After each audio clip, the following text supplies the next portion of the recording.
Okay, magandang araw Pilipinas. Huli po na dito na naman po yung lingkod dito po sa ating programa. At siyempre bago po lahat mga minamahal ko mga kababayan, binabati muna po natin ating mga kababayan Luzon, Visayas, Mindanao na lagi po natin nakakasama sa bawat araw po na tayo po may mahalagang pinag-uusapan dito po sa ating programa ang Reaction Movie Radako. Okay, sa araw pong ito, pag-uusapan po natin ito pong nangyayari po ngayon dito po kay Vice President Sara Duterte at silang mga kaalyado nila na kung saan po ay kabado na. Lalong-lalo na po patungkol po sa impeachment complaint o impeachment trial patungkol po dito kay Vice President Sara Duterte.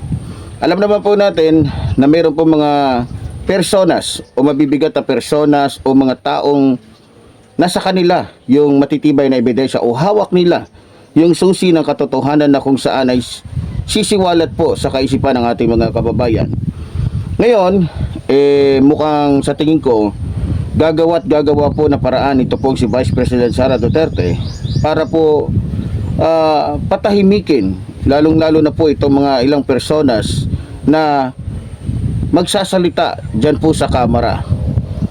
At syempre, alam naman po natin, nakita nyo naman kung paano po nila pinipigilan ito pong pagpapalabas po ng katotohanan. Kung makikita ninyo itong mga nakarang araw lamang po mga minamahal ko mga kababayan, maging yung salin hinaharang po ito ng mga abogado ni Vice President Sara Duterte. Kaya nga ang tanong ng ating mga kababayan, ano ba ang kinatatakutan? Ano ba ang tinatago at bakit ayaw nilang makita o ayaw nilang malaman o ayaw nilang ipakita sa taong bayan kung ano ang nilalaman ng bank account ni Vice President Sara Duterte? Hindi kaya tama ang sinasabi ni dating Senador Antonio Trillanes na merong ng bilyones itong mga Duterte? At bakit humihingi siya ng restraining order o TRO doon sa Supreme Court kung talagang wala silang tinatago? Kung maalala ninyo mga kababayan, dati pa man ay sinasabi na po nila, at ito'y nanggaling na rin sa dating Pangulo ng ating bansa na walang iba kundi si Pangulong Rodrigo Roa Duterte na ngayon po ay nasa dahig, na kung wala kang tinatago, wala kang dapat katakutan. So ngayon sa nangyayaring ito, mga minamahal ko mga kababayan, tila nagdadalawang isip o tila nagtataka o naglalaro sa isipan ng ating mga kababayan kung bakit ganito na lamang ang kanilang pagnanais na pigilan itong pag-iimbestiga ng Kamara o yung request ng Kamara maging ng Ombudsman at ng iba pang mga ahensya ng ating bansa na buksan o ipakita itong salin ng mga Duterte. Alam niyo kung talagang mali at hindi totoo yung sinasabi ni dating Senador Antonio Trillanes, dapat nga magpursigi pa itong si Vice President Sara Duterte na ipakita nga yung kanyang salin, ipakita kung totoo ba o hindi yung sinasabi ni dating Senador Antonio Trillanes.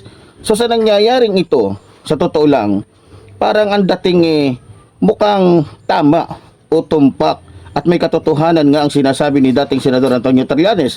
Kasi kung hindi yan totoo, para sa akin kung ako si Vice President Sara Duterte, dapat nga ikatuwa ko pa Dapat nga ako mismo magpupursige na maipakita nga yung aking bank account at ako mismo ang magpupursige na ipakita yung aking salin para malaman ng lahat na ang paninira lamang yung sinasabi ni dating Senador Antonio Trillanes. Pero para po sa akin, kung talagang gagamitin natin yung ating pag-aanalisa, mukhang makikita ho natin guilty talaga. At mukhang prepekto o tama nga yung mga nagiging salaysay ng ilang mga personas katulad na din po ni Madriaga. Ngayon, sa nakikita ko, mukhang masasayang po itong pera ni Vice President Sara Duterte na ibabayad niya sa 17 abogado niya. Kung hindi ako nagkakamali mga kababayan, bawat isang abogado pinakamababa na yung 10 milyon. Kung titignan ho natin sa 10 pa lang, meron na siyang 100 milyon na gagastusin. Yung pa kayang 17 abogado. So maliban pa doon, siyempre yung appearance, babayaran pa niya. Wala naman pong katiyakan kung talagang mananalo nga. Alam nyo sa totoo lang, kahit po gaano kagaling yung abogado, kung mahina naman ang depensa nila, kung mahina yung kanilang ebidensya, walang magagawa ang abogado. No? Walang magagawa ang abogado. Dahil dyan po sa hukuman, o sa nangyayari ngayong impeachment laban po dito kay Vice President Sara Duterte, ang magiging batayan po natin dyan o magiging batayan ng mga magiging hukom sa paglilitis patungkol sa mga katiwalian ni Vice President Sara Duterte, yung ebidensya.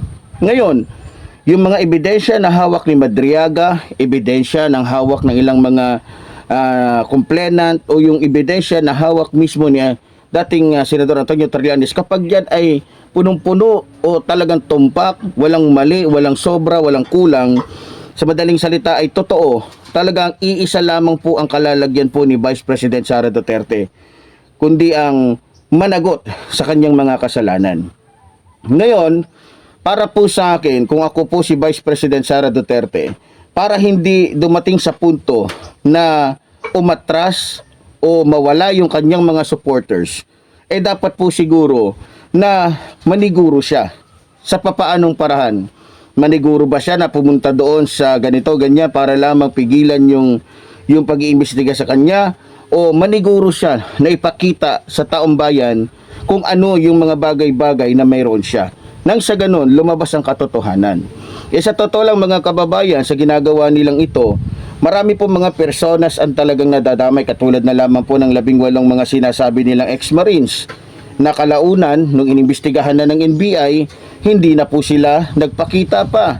Dahil nga sa, kung makikita ninyo, kung maalala ninyo mga kababayan, meron po silang tinatawag na mga affidavit. Una, meron silang tinatawag na joint affidavit. Ngayon, nung tinignan na, inimbestigahan na ng NBI, hindi na pumirma yung iba. Bakit? Kasi hindi kayang patunayan ng ilang mga personas na yun na totoo nga ang kanilang sinasabi, at maaaring kung pipirmahan nga nila ay maaaring malagay po sila sa alanganin.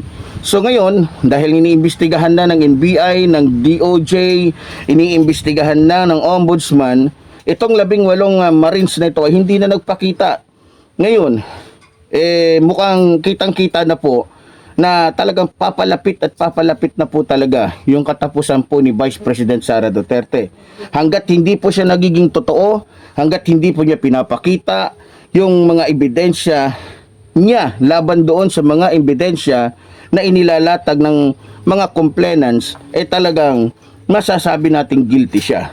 Ngayon, para po sa akin, kung sakali po na ma-impeach nga si Vice President Sara Duterte, tulad ng sinasabi ko, marami po maaapektuhan dito, especially yung patungkol po sa pagbabalak ng ilang mga nagmamayari ng Pogo na gustong ibalik yung kanilang mga negosyo sa Pilipinas, kaya naniniguro sila na maging Pangulo si Vice President Sara Duterte. Pangalawa, mauudlot yung pananakop po ng bansang China, dahil ang inaasahan po ng bansang China na magiging katuwang nila para masakop ang ating bansa ay ang mga Duterte. Nakita naman po natin na ang mga Duterte ay talagang sadyang maka-China, di ba?